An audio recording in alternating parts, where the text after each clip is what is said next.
Hi అండి. ఈరోజు మీకు నేను మొన్న టై అండ్ డైజ్ గురించి చెప్పాను కదండీ!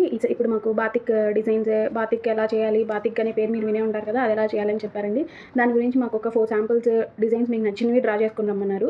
సో, నేను డ్రా చేసిన డిజైన్స్ ఒక కలర్ డైయింగ్ చూపించారండి మాకు. చేసాం మేము. అది ఎలా ఏం చేసామనేది మీకు చెప్తాను. ఇది జామెట్రికల్ డిజైన్ అండి. ఇలా లైన్ వేశాను నేను. మన ఇష్టం ఏదైనా ఒక జామెట్రికల్ డిజైన్ గీయమన్నారు. సో, నేను ఇది గీసాను. ఇది గీసి తర్వాత ఇలా బటర్‌ఫ్లై డిజైన్స్ అనమాట. ఒక బటర్‌ఫ్లై అక్కడక్కడ బటర్‌ఫ్లైస్ వచ్చేలాగా ఇలా నేను ఒక డిజైన్ గీసానండి. శివుడిది గీసాననమాట. గీసిన తర్వాత ఇట్లా ఈ జ్యోతులు ఇక్కడ వచ్చేలాగా నేను క్లాత్ మీద గీసానండి. అది కూడా మీకు క్లాత్ కూడా ఒకసారి చూపిస్తాను. ఇట్లా కేబీ అనమాట. నా పేరు మా హస్బెండ్ పేరు వచ్చేలాగా గీసాను. దానికి చుట్టూ బార్డర్ ఇచ్చాను. దానికి బార్డర్ ఎలా వచ్చిందంటే ఇలా చికుండిలాగా వచ్చేలాగా గీసాననమాట.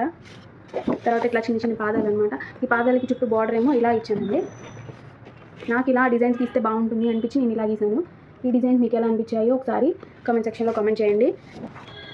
బాతిక్ క్లాత్ మీద ఎలా ఉందో మీకు నెక్స్ట్ వీడియోలో పోస్ట్ చేస్తాను. బాయ్.